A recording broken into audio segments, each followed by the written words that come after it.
Maar ons gaan die skriflesing vandag doen, vriende, uit Lukas hoofstuk 16, en ons gaan saam lees vanaf vers 19 tot 31.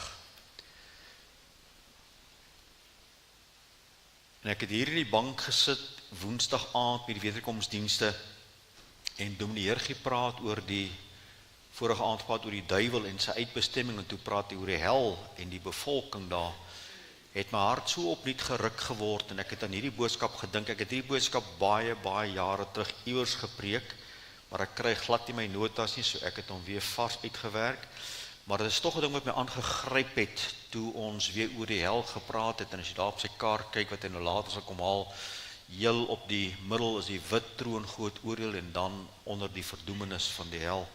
En kom ons lees net saam die gedeelte, en baie kosbaar die konteks wat ons hier lees. Het is toch belangrik dat ons altyd net 'n bietjie konteks gee aan 'n plek voor ons om lees. Jesus is op pad na Jerusalem en hy leer mense oor die rykdom van bekering en die koninkryk van God. En dan kom hy te doen met 'n klomp geldgierige fariseërs. Kan jy die hele verhaal gaan lees? Dit is so mooi. En dan gaan hy met hulle nou gesels, en dan in vers 1 tot 13 gaan Jesus leer dat die ou wat die geld het, dit nie altyd reg gebruik nie, maar dat hy dit moet gebruik om siele vir die koninkryk te wen. En dan draai die hele gedeelte om vir hulle te kom wys in die gedeelte dat voorspoed op aarde beteken nie guns by God nie, en gesondheid op aarde beteken nie guns by God nie. En dan kom hy hier in die tweede helfte vanaf vers 19 tot 31, dan pas hy nou toe wat hy gesê het in die eerste gedeelte is oor geld, en oor geldgierigheid, en hulle moet die geld reg gebruik, sodat daar mense in die hemel kon kom. Dit is wat daar is. En dan sê hy 'n interessante ding, hy vertel hier 'n verhaal oor iemand wat werk, en dan doen hy nie goeie werk nie, dan kom sy baas terug, en besef hy het probleme, want hy het nie die skuld ingevorder nie, dan gaan hy na almal toe wat skuld invul, wat hom skuld, en hy sê, hoor jy skuld soveel, maar ek gee vir jou baie afslag, en so kry hy die geld in, maar ook maak hy van vriende aan die buitekant. So as die baas hom nou gaan afdank, dan het hy 'n plan gemaak vir vorentoe, en is daai hele gedeelte wat Jesus nou gebruik, en nou kom hy om te kom wys, maar julle moet wat julle het beplan, julle moet vooruitdink, julle moet dink aan wat ek vir jou sê, en nou kom ons in die gedeelte vers 19, en daar was 'n ryk man, onthou nou waar vandaan kom hy? Daar was 'n ryk man, hy het purper en fyn linne gedra, en elke dag vrolik en weelderig gelewe.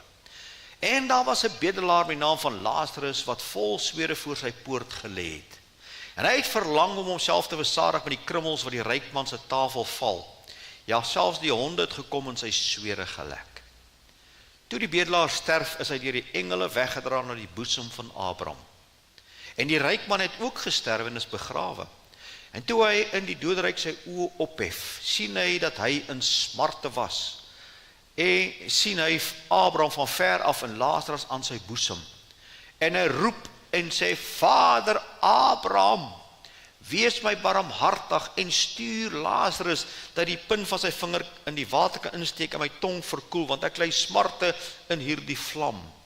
Maar Abraham antwoord, kind, onthou jy dat jy die goeie ding in jou lewe ontvang het, so ook Lazarus die slegte, en nou word hy getroos. Maar jy ly smarte. By dit alles is daar tussen ons 'n groot kloof gevestig, sodat die wat hier vandaan wil oorgaan na julle toe, nie kan nie. En die wat daar is, nie na ons kan oorkom nie. En hy sê, ek bid u Vader, om hom na my vader se huis te stuur. Want ek het 5 broers, om hulle dringend te waarsku, sodat hulle ook in hierdie plek van pyniging kom nie. Toe sê Abraham vir hom, hulle het Moses en die profete, laat hulle na die luister. Maar hy antwoord en sê, nee Vader Abraham, maar as iemand uit die dode na hom gaan, sal hulle bekeer. Maar hy sê vir hom, as hulle na Moses en die profete nie geluister het nie, sal hulle nie oortuig word nie, al sou iemand uit die dode opstaan. Dit klink ver gesog, is dit nie waar nie. As ek dan kan sien dat iemand die doodheid opstaan, sal ek glo. As ek dan 'n wonderwerk kan sien, sal ek glo. As ek dan met hierdie situasie waarin ek nou is, hier kan uitkom, sal ek glo. Ek kan vir sê vanuit die skrif en vanuit baie jare in die bediening, dit gebeur nie so nie. Mense sien soms wonderwerke, God kom soms deur met wonderwerke, maar mense dien God steeds nie. Die mense het Jesus gesien wonderwerke doen, vriende. Daai selfe mense wat dode is gesien opwek het en dowes sien hoor het en krepeles sien loop, daai selfe mense het gesê kruisig hom. So vriende, ek wil vanoggend dan met u praat na aanleiding van hierdie tema. En hy het so my hart wakker geword. 'n Venster in die hel, 'n spieël vir die gemeente. So wat ons vandag gaan doen, ons 'n bietjie kyk deur hierdie venster, na dit wat Jesus vir ons wys. So wat Jesus doen, hy skuif die gordyn van die ewigheid so bietjie weg en wys vir ons 'n prentjie. Kom ons sê dis die venster waar ons in die verdoemenis kan inkyk. Maar daai prentjie aan die ander kant is daar 'n spieël. En daai beeld wil ek vandag op hierdie spieël vat en ek wil hom nou terugdraai na jou toe, JJ, en terugdraai na jou toe, Erns, en terugdraai na Dirk toe, en terugdraai na Kobus en almal om ons, en terugdraai na my toe. Ons wil vandag kyk na die hel en die spieël wat ons daarin sien vir die gemeente. Nou vriende, die woord van die Here is 'n leerboek. Ons leer van goeie voorbeelde, maar ons moet ook leer by slegte voorbeelde. Ons leer natuurlik van Abraham se toegewydheid en Lot se kompromie. Ons lees van Dawid se oorwinnings, maar ons leer ook van Dawid se val. So jy het albei kan jy lesse leer. Ons kan leer by Petrus se belydenis, maar ons leer ook by Petrus se verloning. Ons leer by die muur, 6 Spreuke 6 vers 6. Ons leer by die os, 6 Spreuke Jesaja 1 vers 3. Ons leer by 'n mosterdsaadjie, Matteus 13. En daarom kan ons vandag kom en sê, ook hierdie dinge, 1 Korintiërs 10 vers 6, is vir ons opgeskryf as voorbeelde. Ons moet kyk na dit wat opgeskryf is, wat moet vir ons 'n voorbeeld wees, sodat ons daaruit kan leer. Vriende, die feit is nie dat God ons nie wil leer nie. Hy wil ons leer elke dag in die lewe. Hy wil ons leer as ons die woord oopmaak. Feit is, ons is nie altyd so gewillig om te leer nie. Nou weer eens het ons vir gesê, dat Dominee Heer se laaste boodskap het hierdie ding in my hart opnuut wakker gemaak. En daarom moet ons die konteks ook verstaan wat ek nou vir u gelees het, van wat daar gebeur het. Dit het gegaan oor geldgierigheid en die wêreld met hulle geld. En nou kom Jesus en hy kom wys vir hulle hier was iemand wat geld gehad het. Maar kyk hoe hy geëindig. En ek wil vandag dan hierdie gedeelte gebruik om vir jou 'n bietjie inleiding te kom gee. Nou, kom ons som hom kort op. In Lukas 16 sien ons dat hierdie tyd was daar tyd van die doderyk. So wanneer iemand gesterf het, het hy gegaan na die doderyk. En die doderyk was daar 2 plekke. Daar was 'n plek van smart en daar was 'n plek van rus aan Vader Abraham se boesem. Nou, ek skaar my baie sterk by die konservatiewe verklaarders van die Bybel. En hulle glo ook en sê ook dat na Jesus se opstanding en sy proklamasie oor alles, het dit geskuif en het ons nou die plek waar die doderyk ingaan, waar hulle wag vir die veroordeling in Openbaring 20, maar ook die plek waar die kinders van God gaan, wat ons noem die paradys. Nou as ons lees in Lukas 23 vers 43, sê Jesus vir die rower aan die kruis, vandag sê hy saam in die paradys wees, hy's op die kruis, hy's besig om die werk te doen, hy klaar die beker van Getsemane gedrink. Paulus skryf in 2 Korintiërs 5 vers 8, as ek by die liggaam uitwoon, luister mooi, woon ek in by Christus. So sien ons 'n totale ander verskywing. Paulus 1 Filippense 1 vers 23, want om heen te gaan en met Christus te wees is verreweg die beste. Maar in hierdie konteks, kom ons noem dit nog van die Ou Testament, sien ons die doderyk op een van 2 plekke, die plek van oordeel en smart en die plek van rus aan Vader Abraham. En vandag wil ons nie so veel die teologie aanraak van wat is die geografie van die hel nie. Ons wil nie so veel praat oor wat is die geografie van die hiernamaals nie. Maar wat ons wil doen, ons wil in hierdie venster inkyk in hierdie gedeelte wat Jesus vir ons kom gee. En hy gee naam aan hierdie mense. En ons wil in die venster inkyk en sê, wat kan ons vandag vir onsself leer as gemeente, maar veral as kind van God? Wat is die spieël wat na ons kant toe terugkom, kom ons sê, so vanuit die hel. En ek moet vandag dit leer, ons moet dit verstaan, ons moet dit omarm en ons moet dit vashou. Die tragedie is nie dat die ryk man dalk nooit geweet het nie. Die tragedie is, hy het besef toe dit te laat is. En soveel mense kom daar, wat soos kat en hond beklei, ouers met kinders, man en vrou, familie en broers, en die dag as die ander nie meer daar is nie, dan besef hulle hoe sinneloos was dit. Moenie wag tot dit te laat is nie. Gebruik jou geleenthede. Ek gaan vir jou 'n paar punte gee wat ek hier vind in hierdie gedeelte vind, as die venster in die hel, wat vandag gespieël is op die gemeente, maar ook vir jou en vir my. Kom ons begin by ons eerste gedagte, ons sê, deur die venster van die hel is daar 'n spieël na die gemeente wat praat van die geleenthede wat gemis is. Gemiste geleenthede. Ons lees in Lukas 16 vers 23, en die ryk man het gesterwe en is begrawe. En toe hy sy oë in die doodryk sy oë ophef, was hy in smarte. 25, maar Abraham antwoord, kind, onthou jy dat jy die goeie ding in jou lewe gehad het, en Lazarus die slegte? So wat ons hier sien, vriende, is 'n man wat op 'n plek is, omdat hy die geleenthede wat vir hom gebied is, nooit aanvaar en gebruik het nie. En daar's 'n geweldige spieelbeeld wat nou ons toeskyn as gemeente, maar ook as individu, oor hierdie geweldige belangrike punt van geleenthede. Hy onthou sy gesondheid, hy onthou die partytjies en die feeste by sy huis, hy onthou die oorvloed van kos, hy onthou, dalk het hy oorgewig was van alles, maar hy onthou ook, daar op pad dorp toe, by die poort, die bedelaar Lazarus. Hy onthou dit. Maar vriende, hier is hy in 'n plek, en hy's daar, kyk deur die venster, omdat hy die geleenthede wat vir hom gegee is, nie gebruik het nie. En vriende, as ek en jy vandag op 'n plek, en ek gaan hom in 2 dele breek, waar ook die wederkomsdienste het uitgekom het, dat ons uitgedaag word, dat God ons roep, en vir ons geleentheid gee, 'n genade geleentheid om gered te word. Dat God uitreik na ons deur die evangelie, om vir mense te sê, kom maak jou saak met Jesus reg.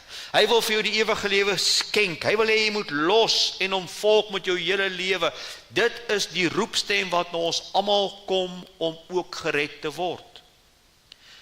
Daarom sê die woord, vandag is, kyk, nou is die tyd van welbehae, nou is die dag van heil. Vriende, as u en ek vandag hier na luister, of ons praat iemand anders, die dag van heil is nie môre nie. Dis vandag, sê 2 Korintiërs. Jesaja 55 sê, soek die Here terwyl hy nog te vinde is. Daar gaan 'n tyd kom wanneer mense na die Here soek, en die Bybel sê hulle gaan trane nie vind nie. Jesaja 1 vers 18 sê, kom nou, nie môre nie, nie oormôre nie, kom nou, laat ons die saak uitmaak, sê die Here. En dan geef ons die belofte van hoe hy ons gaan skoonmaak. Vir ons jong mense wil ek baie besonder waarsku. Dink aan jou Skepper in die dae van jou jonkheid. Gaan lees die volgende gedeelte en sê, want daar gaan dae kom, wat jy geen behoefte daar gaan hê nie. Wie wat gebeur? Mense sit in die kerk en hoor die evangelie, en hoor die uitnodigings, maar hulle gebruik nie die geleenthede nie. So wat gebeur? Dis soos daai inspuiting wat ons kry. Dis net 'n T-giffie. Dis net 'n T-virusie, 'n klein virusie. En so kom ons waar so baie mense ingeënt word met die kerk, ingeënt word met die waarheid, maar hulle neem dit nooit aan nie. En dan die dag as hulle oud is, hulle lê daar op 'n bed, dan huil kinders oor hulle, en ouers huil oor hulle, en daar's geen behoefte aan God nie. Baie sê, ek wil net doodgaan en niks meer te doen hê met God of dit alles nie. Want daar tree 'n verhardheid in die mens hart in. Daarom jong mense, dink aan die Here in die dae van jou jonkheid, want geleenthede is daar om vandag nog gered te word. Daar's niks snaaks nie, vriende. Dis 'n sondaar wat besef ek is 'n sondaar, wat op die knieë sak en sê, Here, hier is ek. Ek weet U is die enigste hoop, U is die enigste antwoord, U is die enigste weg. Ek aanvaar U, ek bekeer my, ek stap agter U aan as U kind van hierdie dag af vorentoe. Want U sien, daar gaan 'n dag kom, vriende, wanneer God daai deur in mense se lewens toemaak. En daar's baie mense wat sê, nee, daar is supergenade. Dit sal aangaan tot op jou doodbed. Vriende, ek kan vir baie mense gaan wys wat nooit daai geleentheid gehad het nie. Dank die Here vir die wat het. Maar baie mense het nooit daai geleentheid van 'n ou bed of 'n siekbed of 'n tyd waar hy kan afskeid neem nie. Meeste mense het nie daai geleentheid nie. Dis soos 'n oogwink en mense is weg. Of ander mense lê dan geen behoefte aan God nie. Hulle is so verhard. So ek wil jou vandag waarsku, vriende. Kyk in die hel in en sien 'n ryk man wat die geleenthede om gered te word van die hand gewys het, en hy vind homself in 'n plek van smarte. Maar ek wil ook met die kerk van die Here praat. Dat u en ek ook, vriende, geleenthede mis om vir God op hierdie aarde iets te beteken. So gereeld sal God in ons harte werk om iets vir hom te doen. So gereeld sal daar iets opkom van bruikbaarheid. Ons lees, koop die tyd uit, want die dae is boos. Vir ons lewe in 'n tyd waar mense nie tyd het vir God en tyd het vir sy dinge en tyd het vir sy kerk nie.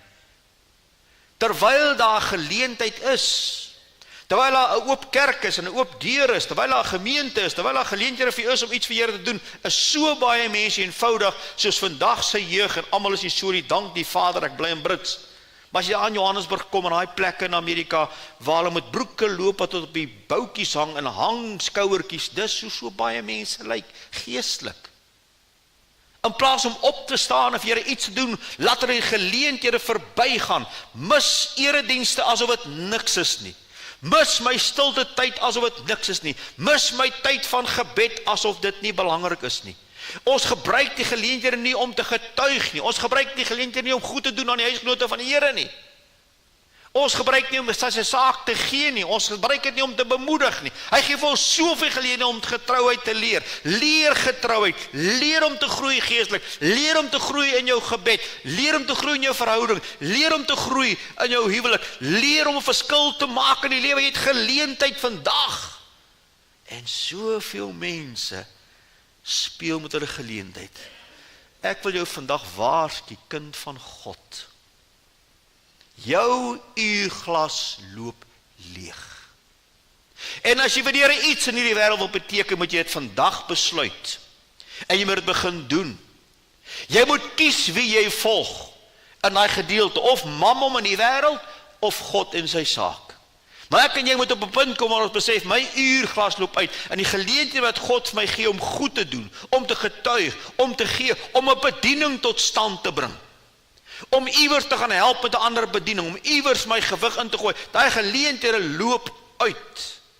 En soveel kinders van God gaan naak en arm en beklaanswaardig voor God staan, niks om aan te bied nie. Gered soos met 'n piesangskil, jy gly net die hemel in. Maar daar's niks om te bied wanneer die koning van die konings voor jou kom staan nie. Ons het in hierdie week, het my kind vir my 'n ding op YouTube gewys, maatskappy wat Bybeldele vat en daar omskep met ongelooflike beelde, en as jy belangstel, vra maar, stuur ek jou dit aan. Maar ons het daar gekyk, so 8 minute klip video oor Jesaja 6.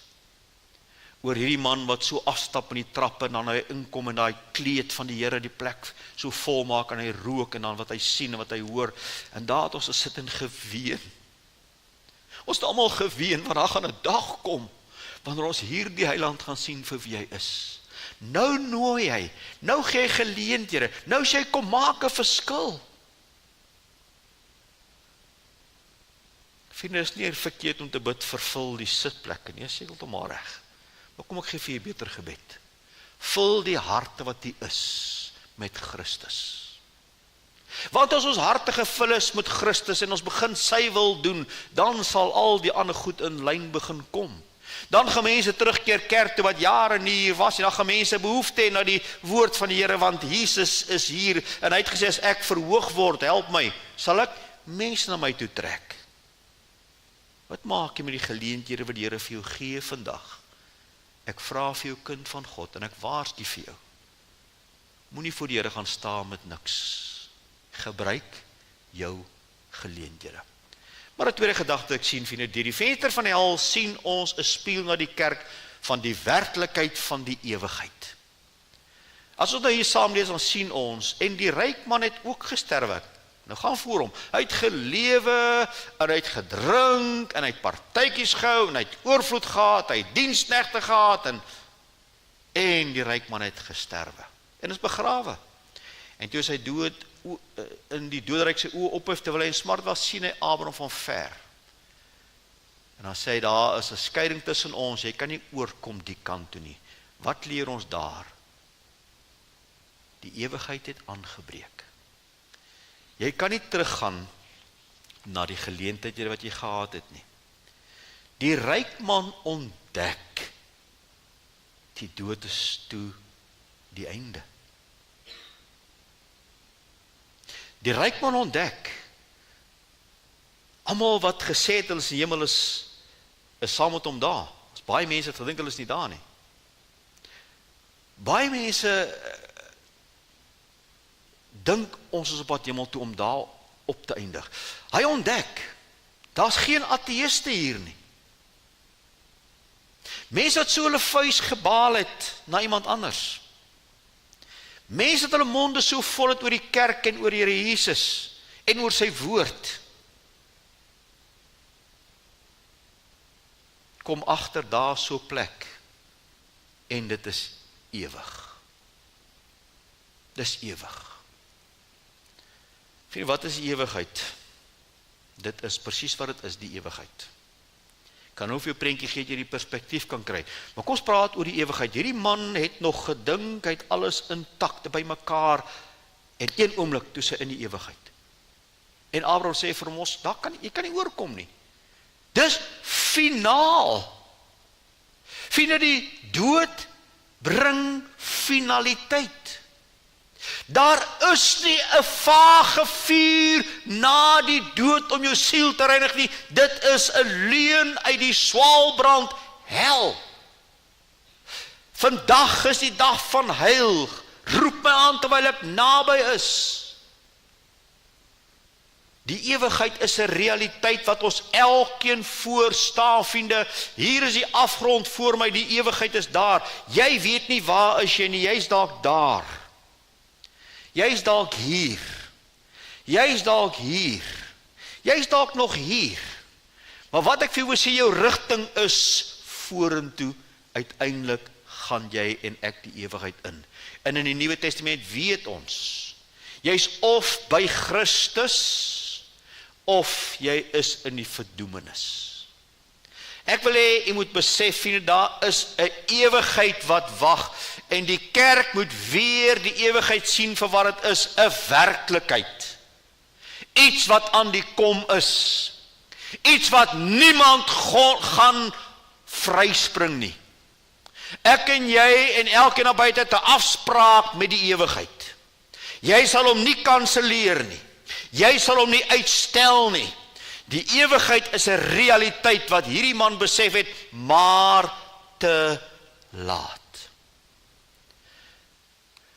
Vriende, die ewigheid gee vir ons waarde aan vandag.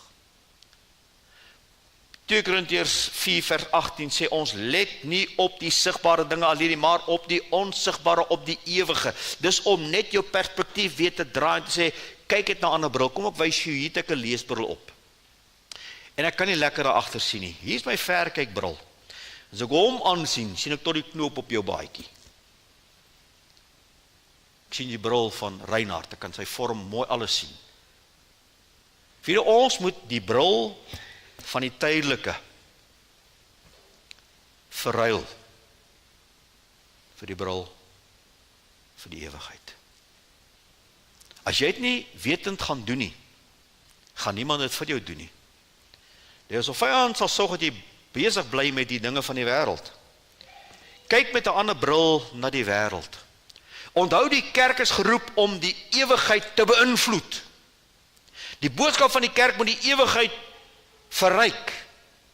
Die ewigheid gee prioriteit aan sake. Vriende, wanneer ons die ewigheid begin besef, Dan besef ons, die koninkryk van God se dinge is heel eerste. En al die ander dinge wat ons so oorbekommerd sal die Here vir ons gee. Maar die ewigheid moet vir ons 'n prioriteit wees. Maar die ewigheid verder, vriende, moet vir ons die dringendheid van die evangelie bekend maak. Ek vra weer vir die vriende, hoeveel plekke hoor u nog die evangelie boodskap? Dit is al hierdie motiveringspraatjies. Dis al hierdie gesondheidsvoorspoedteologie. Of dit is hierdie super dit, of hierdie super dat. Maar ek praat van die ou boodskap. Dit maak dit dringend waar. Is dit een boodskap wat die mens moet hoor om gered te word, is die boodskap van Jesus. Niks anders maak sin nie. Nie hoeveel jy gemaak het nie. Nie saam wie in die tafel sit nie. Nie waar jy ry, waar jy bly nie. Wat het jy met Jesus gemaak? En soveel mense het nie die boodskap gehoor nie.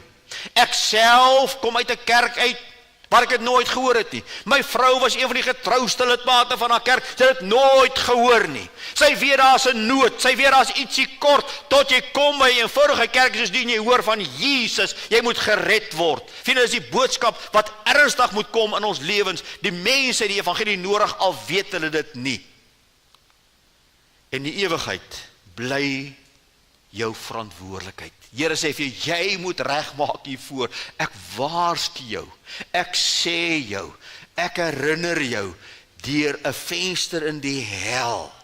'n Man wat geleenthede gemis het en toe sy oë uitvee, toe sy in die ewigheid. Fokus op die ewigheid. Kom ek gee vir jou 'n prentjie dat jy dit kan verstaan. Vriende, daai druppeltjie water wat jy sien, dis hierdie lewe. Die Bybel sê as jy sterk is 70, as jy baie sterk is 80. Nou het ons nog 'n paar Hercules ook wat 90 word. En super Hercules wat 100 word. Maar vir gemiddelde ou 70, 80 as jy gelukkig is. En dis daai druppel op jou vinger. En is asof ons die hele oseaan vergeet het. Asof ons net op daai druppeltjie fokus. Hoeveel kan ek maak? Hoeveel kan ek nog maak? Wat kan ek nog doen? Wat 'n plesier wil ek nog doen? Wat wil ek nog bereik? En dit is goed om daai goed te doen, maar vriende, ek staan net so 'n oomblik terug en kyk na die druppeltjie water en na die oseaan. So gou as jy druppel water van jou vinger afblaas, so gou is die lewe verby. En dan is jy in die oseaan en soveel mense gaan daarin nie gereed nie. Nie gereed nie. Hulle is nie gereed vir die ewigheid nie. En dit maak dit skrikwekkend. Die venster in die hel sê vir ons, daar's geleenthede gemis. Moenie jou geleenthede mis nie. Die venster in die hel sê vir ons, daar het 'n ewigheid skielik aangebreek en hy het dit nie verwag nie. Hy het gedink hy het nog lank. Moenie dat die ewigheid jou vang en jy's nie gereed nie. 'n Derde gedagte wat ek hier sien, vriende, die deur deur die venster van die hel as 'n spieël in die gemeente, sien ons die dringendheid van gebed. Vriende, ons hoor dit oor en oor en oor en oor. Ek weet nie hoeveel van julle die boodskap van ons moderator gaan luister nie. Ek het dit gedeel op WhatsApp, ek het dit gedeel op die Facebook, ek het dit gedeel sover ek kan om die ding te klik en te gaan kyk op YouTube, maar sy hele boodskap is die krag van 'n kerk op haar knieë. En vriende, hier leer ons gebed opnuut weer. Lukas 16:24. En hy roep en sê, Vader Abraham, wees my barmhartig. Vers 27, en hy sê, ek bid u Vader. Jy sien op aarde dat hy nooit nodig gehad om te bid nie. Want hy het alles gehad. Hy het vir homself gesorg, soos mense vir my sê. Ek kyk na myself. Ek het nie 'n God nodig nie. Ja, ek hoor jy sê, maar ek het hom nie nodig nie. Kom ek sê vir jou, dit mag waar wees, maar daar gaan 'n dag kom wanneer mense gaan uitroep in hierdie verdoemenis na 'n God wat hulle nie gaan hoor nie. En hier 'n man wat nooit gebid het, hy begin bid in hierdie verdoemenis. En hy smeek om genade en barmhartigheid om dit nie te vind nie.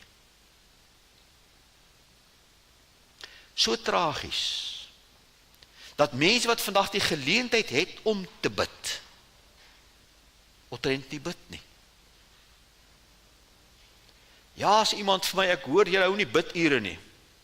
Nee, ons hou nie bidure nie, vir 'n spesifieke rede, maar kom ek gee vir jou my laaste 30 jaar van bidure. Jy kry 6 of 7 of 8, as jy gelukkig is 10 mense by 'n gemeente, by 'n biduur, en dan bid jy, en as jy kom by die gebed deel, dan is dit jy en jou vrou miskien een wat bid. Is dit 'n biduur? Maar vriende, kom ek sê, as ons die verantwoordelikheid kan vat om op te staan te sê, ek gaan terug na my huis toe, en in my huis, in my studeerkamer, my kamer, gaan ek 'n gebedsaltaar oprig. Ek gaan 'n plekkie daar op my tafel met my Bybel op, dis my gebedsaltaar, en hierdie gemeente gaan word op hulle eie tyd stil voor God en begin bid vir alles wat ons voor moet bid vir die gemeente. En beloof ek vir jou, daar gaan 'n beweging wees in hierdie alm, as om te sê, ons hou 'n biduur. Vriende, dis nie 'n biduur nie. 'n biduur is wanneer 'n gemeente insak op 'n plek soos hierdie, op hulle knieë voor God lê en ten hemele skreeu. Dis 'n biduur. Maar ek praat van privaat gebed, wat skaars geword het by ons mense. Ons het toegang tot God, ons het toegang tot die genade, ons het toegang tot die middelaar, maar so min mense bid. Ek gaan dit nie doen nie, maar ek gaan hypoteties vir jou stel. Moet asseblief nie jou hand opsteek nie. Maar as jy in die laaste week, 'n halfuur van die week afgesonder om te bid vir hierdie gemeente, vir die prediker, vir die siekes, almal wat jy het hierdie week 'n halfuur in al die tyd het jy uitgekoop vir hierdie om te bid. Steek jou hand op. Hoeveel van ons sal regtig ons hand kan opsteek?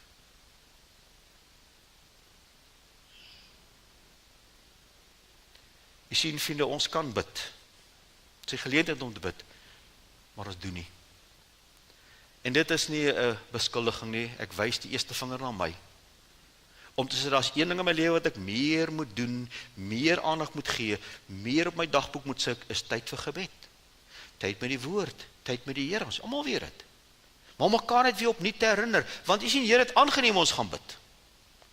Want kinders van God bid, wanneer jy bid, wanneer jy bid, wanneer jy bid.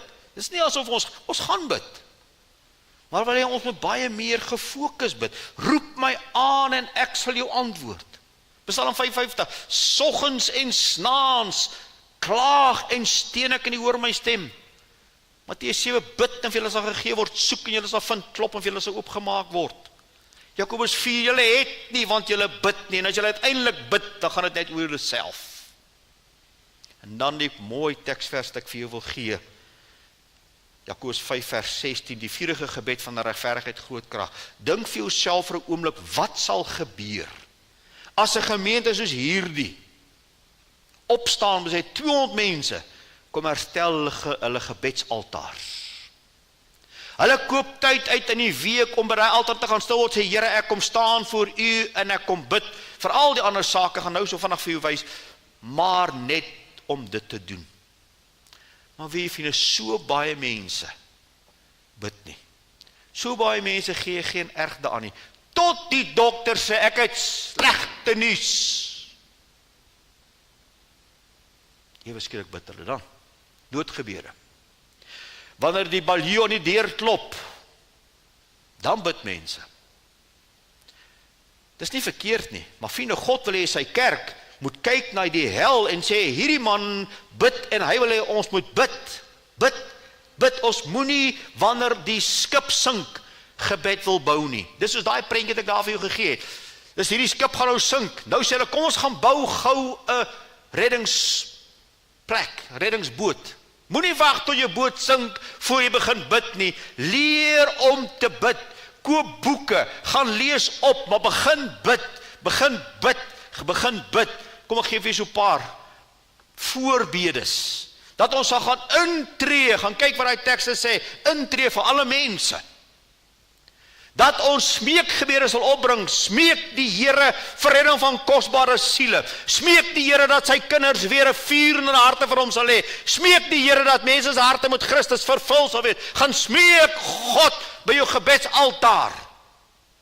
Gebede van dank.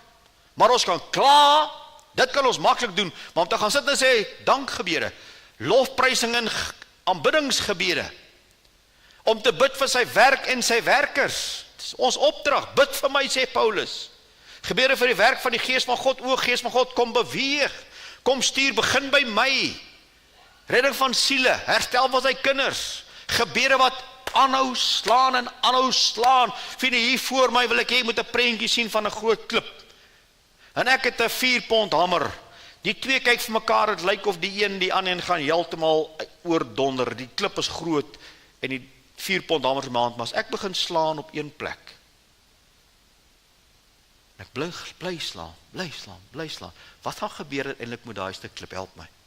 Iewers gaan die vibrasie se aanhoudendheid hom so maak dat hy baie plek gaan split. Aanhoudend. Vriende, gebed moet aanhoudend wees. Aanhoudend. As jy in die kar is, as jy by die werk is, as jy by die kerk is, as jy tyd uitkoop by die huis, moet ons bid. Dan kan God weer beweeg. Bid en vir julle sal gegee word. Die krag van die regverdige is groot krag in sy gebede. Maar ons bid nie. Hier is 'n man wat 'n geleentheid gehad het nooit gebid nie. Hier kom hy nou en nou bid hy. Moenie wag tot dit te laat is om te bid nie. Maak opnuut 'n besluit om te sê, Here, ek sal moet opskerp op my gebedslewe. Hierdie blaadjie van u. Wil ek weer sê, as ek die hande moet opsek, hoeveel van u werk deur die blaadjie gaan bid vir die versoeke wat ons hier vra? Daar's die versoeke, elke week. Iemand wat elke week jy moet doen om my goed op te sit. Hoeveel van ons bid vir hulle? Hoeveel van ons bemoedig daai mense? Vat daai nommer en bel hulle en sê vir ons dink aan jou. Jy sien, dis ons werk, vriende. En dit leer ons in die hel. Dat ons moet bid. Deur die vensters van die hel sien ons 'n spieël na die kerk vir 'n verlore, passie vir verlore siele. Kyk, waar gaan vind ons dit? Ons gaan vind dit in die hel. In die hel vind ons hierdie passie vir verlore siele. Ons lees dit. En hy sê, ek bid u dan, vaders, om hom na my huis te stuur. Hoekom? Want ek het 5 broers, om hulle dringend te waarsku, sodat hulle ook nie die plek van pyniging kom nie. Jy sien, ewe skielik is daar 'n verlange om ander te waarsku. Een van die godsmanne van wel eer het gesê, as jy Jesus in jou hart het, en jy wil alleen hemel toe gaan, is jy waarskynlik nie heeltemal Jesus in jou hart nie. Nee, ons wil mense saamvat. Ons wil mense saamvat, ewe skielik, wat vir nooit belangrik was nie, is van belangrik. Gaan waarsku my broers. Gaan waarsku my broers, hier is 'n ewige toestand wat vir hulle wag. Gaan waarsku my broers dat hulle moet regmaak, dat hy geleenthede moet gebruik wat God vir hulle gee. Maar dit is hom nooit gegee nie. Jy sien, vriende, die gemiddelde ouens kan oor alles praat.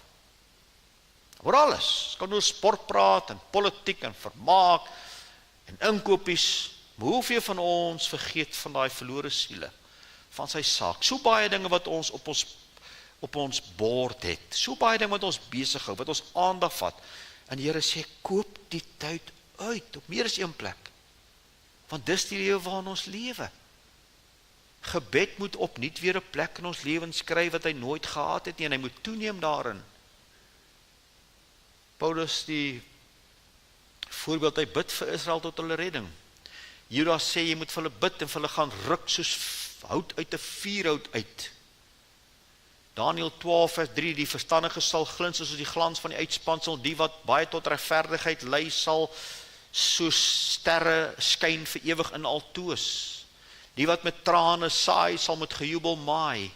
Die vrug van die regverdige is 'n boom van lewe, en hy wat siele win is wys. Dis alles deel van gebed. U sit dalk vandag by die huis, u kan nie beweeg nie. U is siek. Ek het al geweet van iemand wat in 'n reistool sit. Sy kan nie, sy het soveel pyn, sy kan nie beweeg nie. Maar ek weet van die spesifieke vrou wat vir ons vertel is in baie verhale, wat voor 'n skool gebly het, en sy in 'n reistool gesit, en soos die kinders by die skool uitkom, en sy wil gebid soos hulle sien, elke dag vir jare lank, van daai kinders is laerskool in, hoërskool uit, het hierdie tannie in die reistool wil gebid. Later van tyd het sy 'n boek geskryf, want sy was baie nou betrokke by skool, en uit te vind hoeveel van daai kinders in daai skool het sendelinge, predikante, pastore geword, ons met predikante of sendelinge getroud. Waar kom dit vandaan?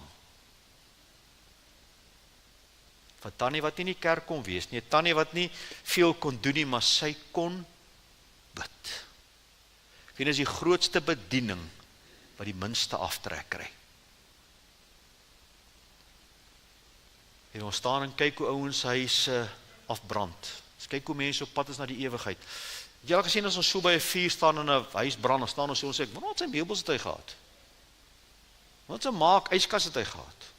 Wat sy motor het hy gehad. Jy vra dit nie, hoekom nie? Dis ewe skielik nie belangrik nie. Wat wil jy weet? Is iemand daar binne? Gaan iemand 'n plan maak om hulle te gaan uithaal? Gaan iemand iets doen?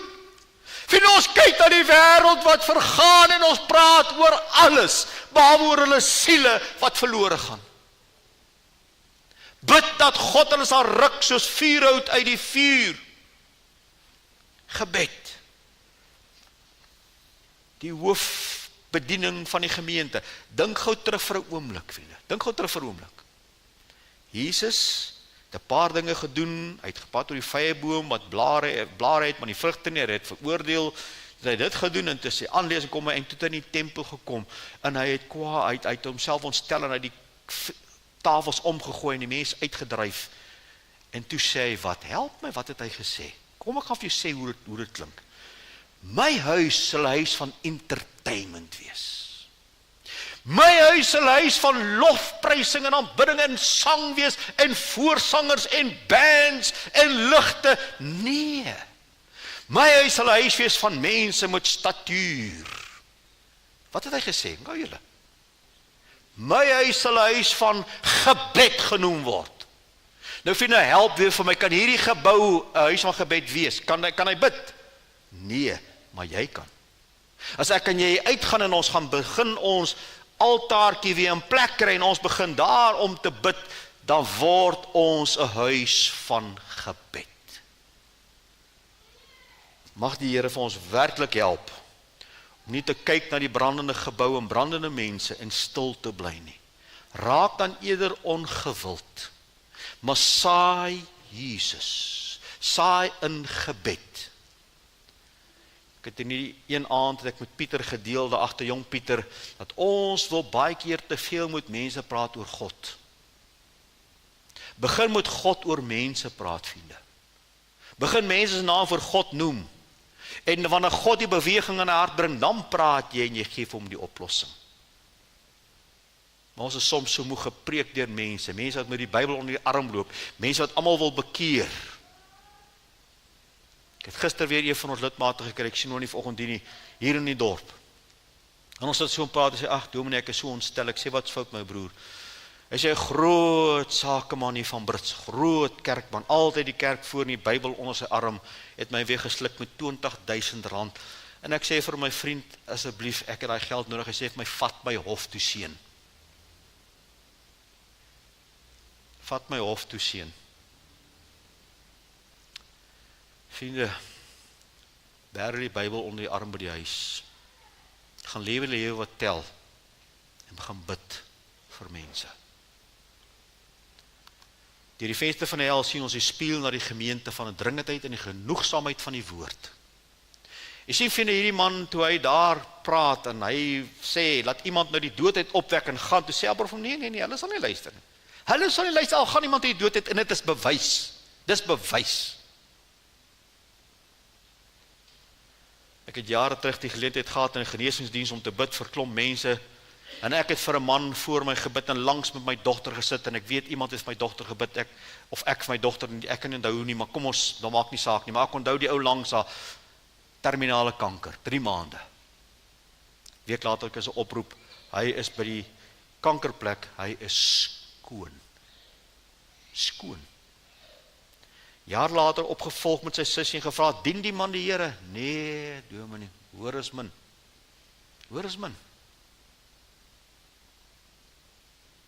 My eie dogter vandag nog gestremd, maar sy dien die Here. Jy sien, daar staan iemand uit die doodheid op. Hulle sal nie glo nie.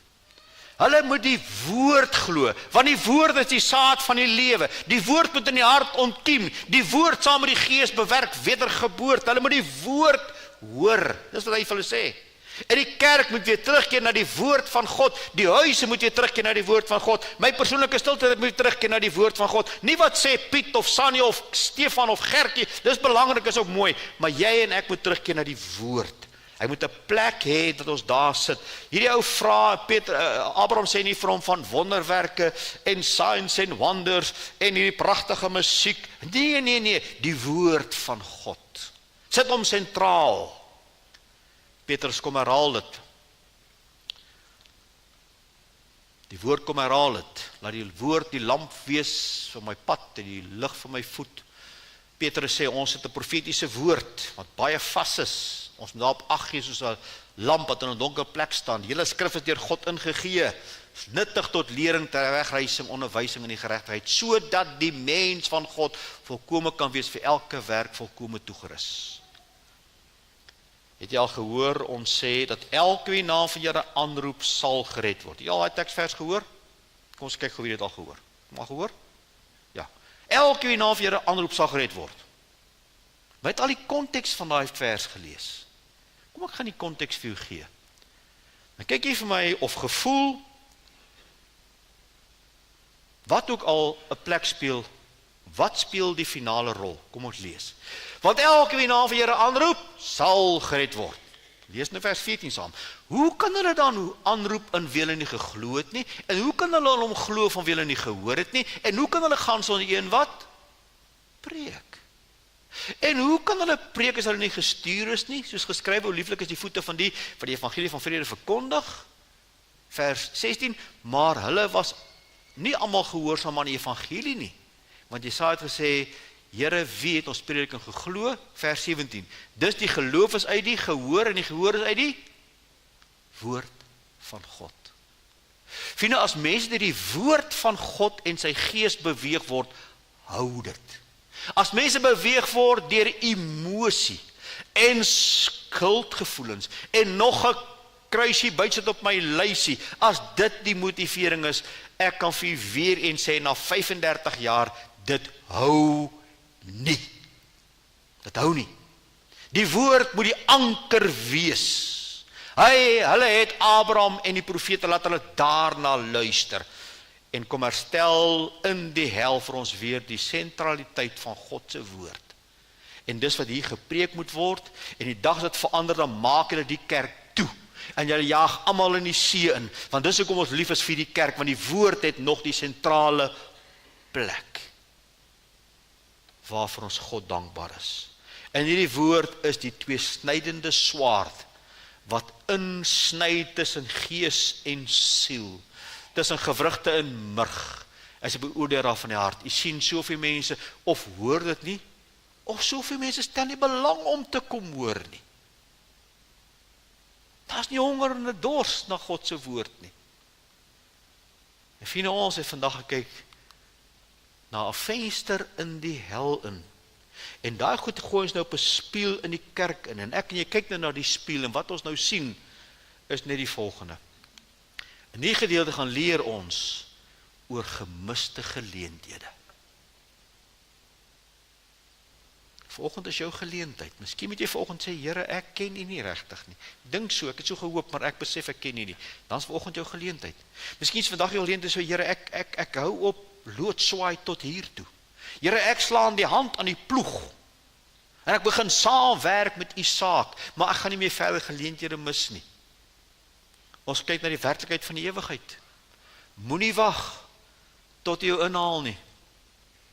Moenie wag nie. Maak gereed. Ons sien hier die dringendheid van gebed.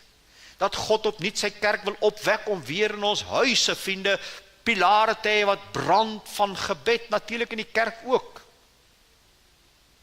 Maar ons sien uit die venster die passie vir verlore siele, dat ons dit weer sal vind in ons eie lewens, in ons eie harte, dat ons net Jesus sal verkondig met ons hele lewe. En dan sien ons weer die dringendheid en die genoegsaamheid van God se woord. Dit staan, dit val op God se woord. Kom ons sluit af met hierdie opmerking. Die man sou wat gee om terug te gaan en dinge anders te doen, maar hy kon nie.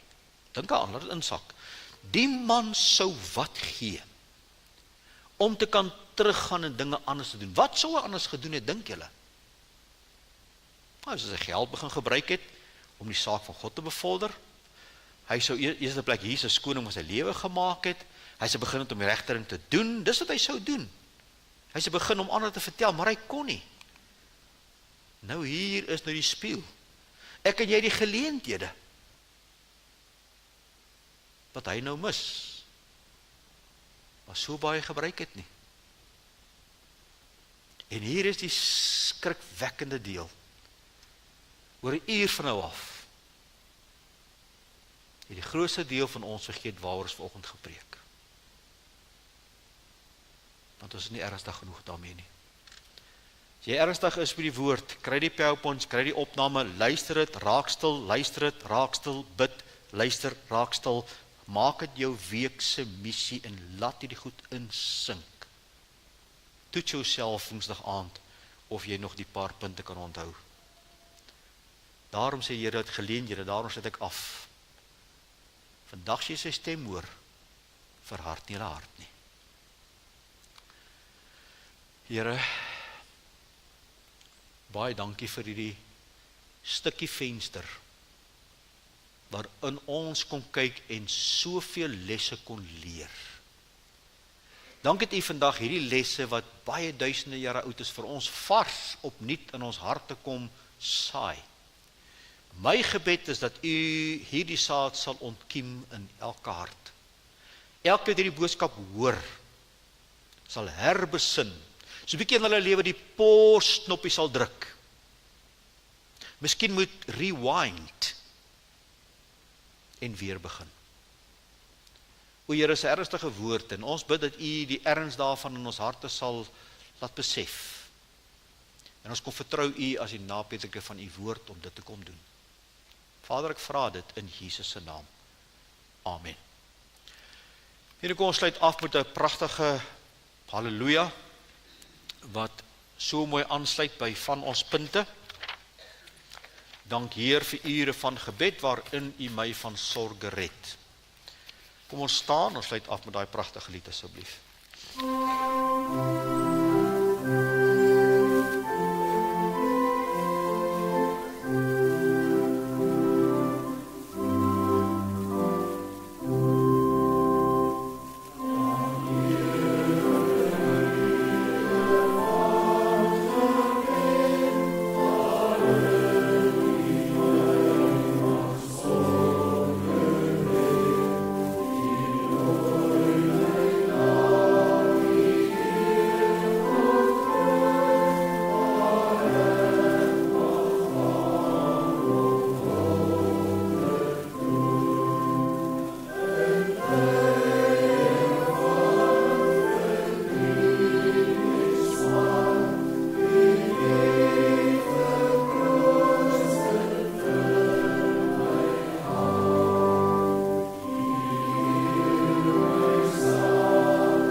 Ontvang die seën van die Here as jy vrede het. As jy nie vrede het nie, vra daar agter vir 'n stap boekie, maak 'n oproep, laat ons U kom sien, maar maak seker jy het vrede met God en jy kyk vandag in die spieël en jy sê Here, dit is vir my bedoel en ek staan jou voor. Mag dan nou die genade van ons dierbare Here Jesus Christus, die liefde van God ons hemelse Vader, en die teeropsoekende gemeenskap van sy Gees met U wees en met U bly, terwyl die venster as spieël vandag in ons harte skyn. Amen. Dankie vriende.